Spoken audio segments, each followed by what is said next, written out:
ആദ്യം ശ്രീ മോഹൻ വർഗീസ് PV അൻവർ ഇപ്പോൾ MLA അല്ലാതായി മാറിയിരിക്കുകയാണ്. അദ്ദേഹം രാജിവെച്ചിരിക്കുന്നു. പക്ഷെ അദ്ദേഹം UDF-ലേക്ക് കയറുവാനുള്ള ആഗ്രഹം പ്രകടിപ്പിക്കുകയാണ്. അതിനുവേണ്ടി VD സതീശനെതിരെ നേരത്തെ ഉന്നയിച്ച ആരോപണം അത് തെറ്റാണെന്ന് പറഞ്ഞുകൊണ്ട് മാപ്പപേക്ഷയും അദ്ദേഹം നൽകിയിരിക്കുകയാണ്. ആ മാപ്പപേക്ഷ സ്വീകരിച്ചിരിക്കുകയാണ് VD സതീശൻ. പക്ഷേ അൻവറിനെ വിശ്വസിക്കണോ UDF? അൻവർ ഒരു പ്രതിഭാസം തന്നെയാണ്. അൻവർ ഒരുപക്ഷെ അറബിയും ഒട്ടകവും കഥയിലെ ഒട്ടകത്തിന് തലവെക്കാൻ സ്ഥലം കൊടുത്ത അറബിയുടെ അവസ്ഥയിലാണ് അൻവറിന് ഇടം കൊടുക്കുന്നവരെല്ലാം. ഇത് ഇന്നും ഇന്നലെയും തുടങ്ങിയ ഒരു കാര്യമല്ല. അൻവർ ഇന്ന് പറയുന്നതല്ല നാളെ പറയുന്നത്. അതുകൊണ്ട് അൻവറിനെ എത്രത്തോളം വിശ്വസിക്കാം?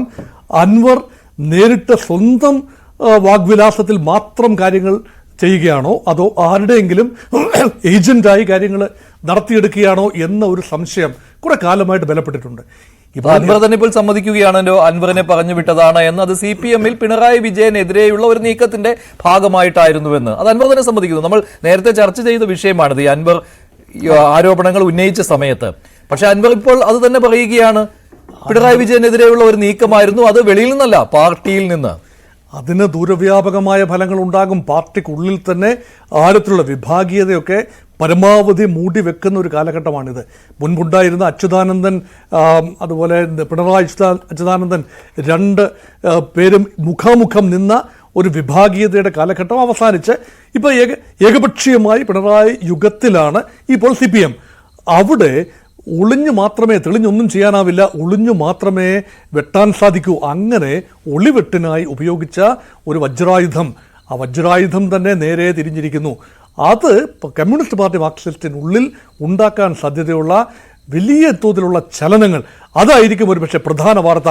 പക്ഷെ ഞാൻ പറയട്ടെ, ഇപ്പോൾ PV അൻവർ ഇങ്ങനെ കാര്യങ്ങൾ മാറ്റി മാറ്റി പറയുന്നത് കൊണ്ട് അൻവർ ആദ്യം ഉന്നയിച്ച ആ ആരോപണം, പിണറായി വിജയൻ സർക്കാരിനെതിരെ നടത്തിയ കുറേയേറെ കാര്യങ്ങൾ, ഇപ്പോൾ MR അജിത് കുമാറിന് സർക്കാരിലും മുഖ്യമന്ത്രിയിലുമുള്ള സ്വാധീനം, അതുപോലെ തൃശൂർ പൂരം കലക്കിയ സംഭവം, സ്വർണ്ണക്കടത്തിനെ കുറിച്ചുള്ള കാര്യങ്ങൾ, അങ്ങനെ പോലീസിനെതിരെ ഉന്നയിച്ച നിരവധി കാര്യങ്ങൾ, അത് സ്വാഭാവികമായിട്ടും ആഭ്യന്തരമന്ത്രിയായ മുഖ്യമന്ത്രി പിണറായി വിജയനെ പ്രതിക്കൂട്ടിൽ നിർത്തുവാൻ കഴിയുന്നതായിരുന്നു. അതിന്റെ മെറിറ്റ് നഷ്ടമായിട്ടുണ്ടോ? കാരണം അത് പാർട്ടിയിൽ നിന്ന് തന്നെ പാർട്ടി നേതാക്കളുടെ അറിവോടെ പുറത്തു വന്ന കാര്യമാണെന്ന് പറയുമ്പോൾ എന്താണ് സർക്കാരിലും പാർട്ടിയിലും ഭരണത്തിലും പോലീസിലും സംഭവിക്കുന്നത് എന്ന കാര്യം വെളിയിൽ വരണമെന്ന് ആഗ്രഹിക്കുന്ന പാർട്ടിയിലെ ഒരു വിഭാഗം, അത് പിണറായിസത്തിനെ ചോദ്യം ചെയ്യുന്നവരാണ്. അപ്പോൾ ഇത് മെറിറ്റുള്ള കാര്യം തന്നെയാണ്. പക്ഷേ അൻവറിന് തന്റെ റോൾ പൂർത്തിയാക്കുവാൻ കഴിഞ്ഞില്ല. കാരണം കൂടെ നിന്നവർ കണ്ടം വഴി ഓടിയെന്നാണ്. ഈ വിഷയത്തിന്റെ മെറിറ്റ് വളരെ നിസ്സംശയം പറയാവുന്നത് കൊണ്ടാണ് കേരള ജനത പൂർണ്ണമായി അൻവറിന് കാതോർത്തത്. അതുകൊണ്ടാണ്.